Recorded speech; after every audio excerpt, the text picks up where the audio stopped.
मतलब एडवाइस यही दूंगा कि आपका जो गोल है उसको आपको अपने माइंड में क्लियर रखना है कि हाँ मुझे नीट की प्रिपरेशन मतलब मुझे नीट क्रैक करना है। तो बाकी चीज़ें आपके साथ क्लियर होती जाएगी अपने आप। आपको बिल्कुल ऐसा नहीं लगा कि मोटिवेशन लैक हो रहा है, सुबह 6 बजे से हो गया, रात को पढ़े आ रहा हूँ, 3 बज गई, 4 बज गई। स्लिप स्लिप को थोड़ा मतलब रिड्यूस जरूर किया था मैंने लास्ट मंथ में।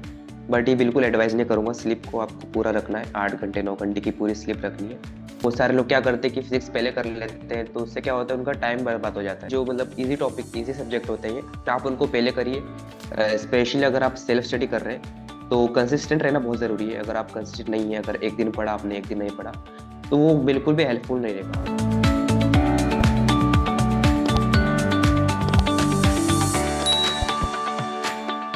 Yeah, hello everyone. This side Priya Rathod, CMO at Babel Live India.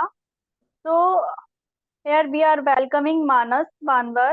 Recently इन्होंने एक नीट का एग्जाम क्रैक किया है और अभी गाजियाबाद के मेडिकल कॉलेज में, और I am really sorry, Gwalior का, ग्वालियर। ठीक है।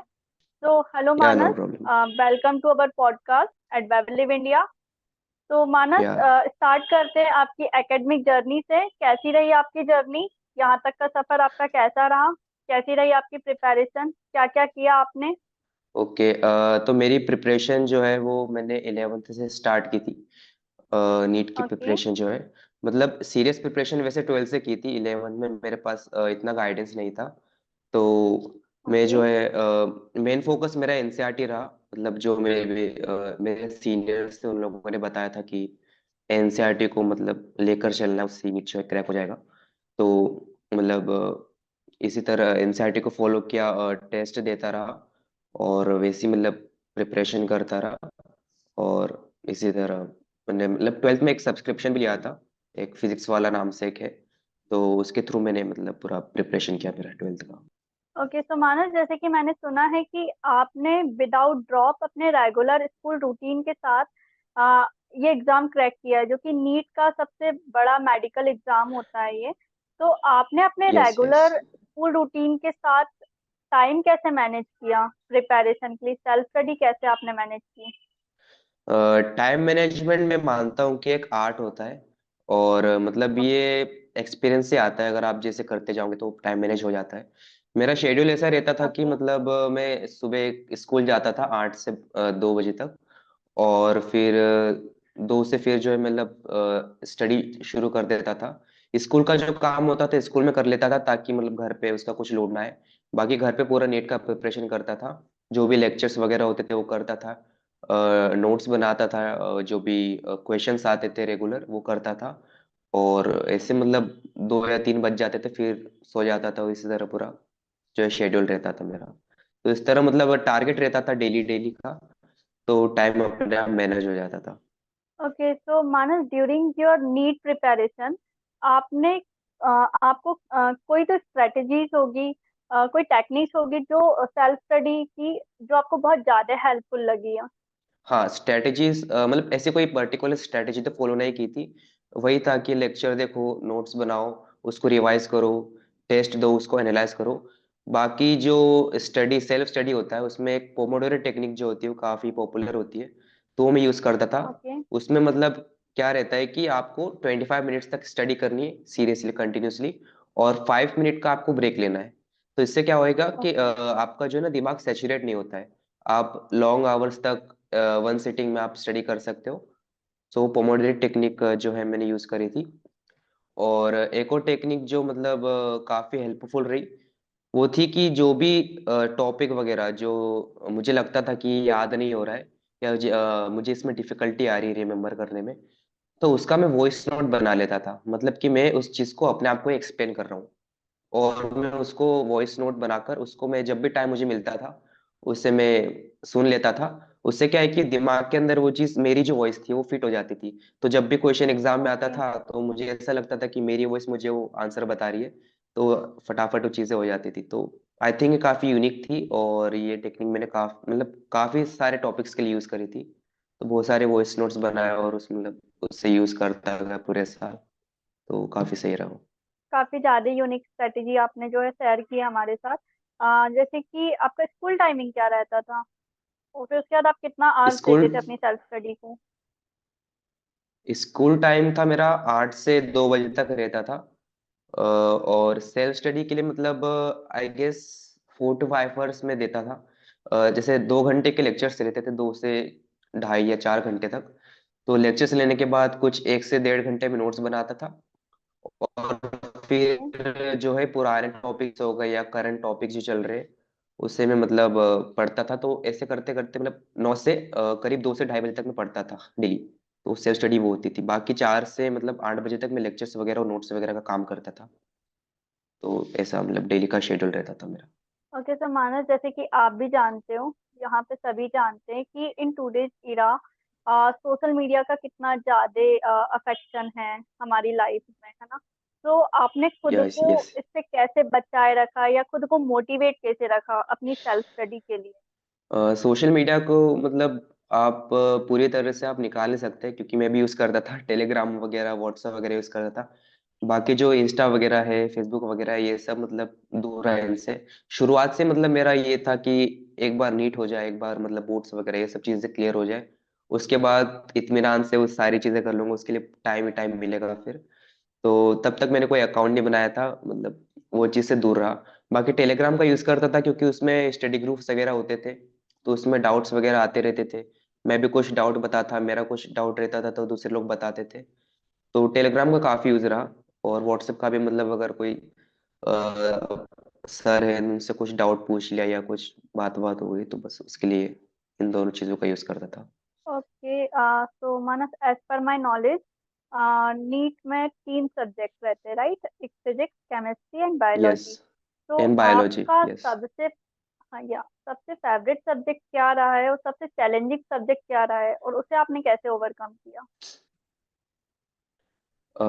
फेवरेट सब्जेक्ट बायोलॉजी था मेरा। और मतलब क्योंकि काफी इंटरेस्टिंग होता है, मोस्ट एस्पिरेंट्स का उस फेवरेट रहता है। उसी को देखकर वो इस नीट जर्नी में आते हैं, नीट की प्रिपरेशन में। तो मतलब या बायोलॉजी राइट। तो इजी भी रहता है, कि आप उसको अच्छे अच्छे से समझ सकते हैं। तो उसके लिए मतलब मैंने मेनली एनसीईआरटी पे फोकस किया था, क्योंकि एनसीईआरटी से सारे लगभग सारे क्वेश्चन बन जाते हैं। तो एनसीईआरटी को मतलब बार राइट। बार रिवाइज करते गया।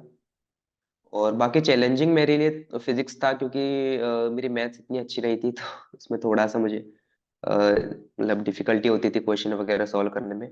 बाकी जैसे जितनी ज़्यादा क्वेश्चन प्रैक्टिस करते गया, तो वो चीज़ भी मतलब क्लियर होती गई।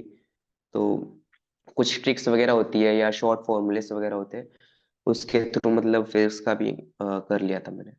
Okay, so Manas, can you share any tip or advice for those students who are preparing for NEET examination with the help of self study? क्योंकि मोस्टली स्टूडेंट आजकल एंगेज होते हैं कोचिंग्स में, एंड यू नो कोचिंग्स की fees कितनी ज्यादा high होती है। एंड जैसे हाँ। कि यस आपकी यस। जर्नी के बारे में मुझे पता चला, तो आई डोंट थिंक आपने इतना कुछ पे किए बिना, अगर आपने वन टाइम में नीट क्रैक किया है, तो यहाँ पे कोई भी कर सकता है। बस यस। डेडिकेशन होना चाहिए और आपकी तरह स्ट्रेटेजी होनी चाहिए। बिल्कुल तो इस बिल्कुल। बारे में आप बताइए। तो मैं मतलब एडवाइस यही दूंगा कि आपका जो गोल है उसको आपको अपने माइंड में क्लियर रखना है, कि हाँ मुझे नीट की प्रिपरेशन मतलब मुझे नीट क्रैक करना है। तो बाकी चीजें आपके साथ क्लियर होती जाएगी अपने आप। आपको बिल्कुल ऐसा नहीं लगेगा कि मोटिवेशन लैक हो रहा है या मतलब मैं पढ़ नहीं पा रहा हूँ। अगर आपका गोल क्लियर है कि मुझे मतलब नीट क्रैक करना ही करना है, तो आपका शेड्यूल भी अपने आप बन जाएगा, आपके क्वेश्चन भी अपने आप होने लगेंगे। तो बस वही बोलूंगा। और अगर आप स्पेशली अगर आप सेल्फ स्टडी कर रहे हैं, तो कंसिस्टेंट रहना बहुत जरूरी है। अगर आप कंसिस्टेंट नहीं है, अगर एक दिन पढ़ा आपने एक दिन नहीं पढ़ा, तो वो बिल्कुल भी हेल्पफुल नहीं रहेगा आपको। मतलब हर दिन पढ़ना है, भले ही आप एक दिन कम पढ़े या 1 घंटे पढ़े 2 घंटे पढ़े, बट आपको डेली पढ़ना है। वो कंसिस्टेंसी ही है जो आपको उस मुकाम तक पहुंचाएगी, कि आप उस एग्जाम को क्रैक कर लेंगे आसानी से। हम्म।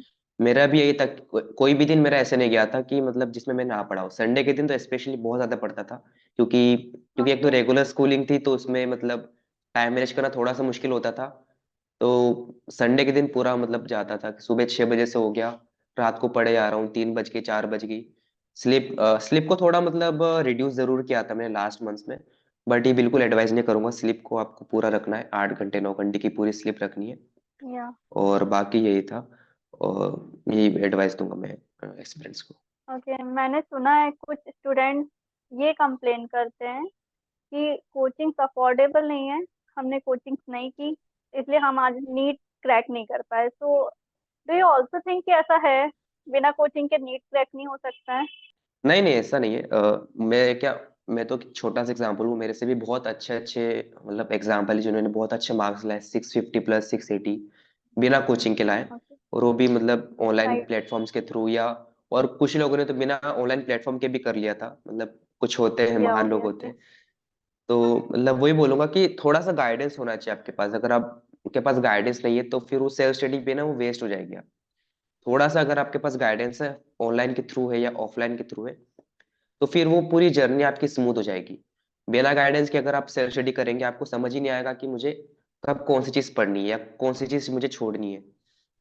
तो गाइडेंस होना बहुत जरूरी है। जैसे आपको कोई सीनियर हो गया जिसने नीट क्रैक किया है, तो आप उनसे पूछ लीजिए कि मुझे मतलब ये टॉपिक नहीं आ रहा, तो मुझे ये छोड़ना चाहिए, करना चाहिए, या मुझे कितना टाइम किस सब्जेक्ट को देना चाहिए, या जब टेस्ट ओके। लगा रहा हूँ तो मुझे मतलब कितने टाइम में उस पर्टिकुलर सब्जेक्ट को कंप्लीट करना चाहिए। जैसे कि फिजिक्स होता है, तो बहुत सारे लोग क्या करते हैं कि फिजिक्स पहले कर लेते हैं, तो उससे क्या होता है, उनका टाइम बर्बाद हो जाता है।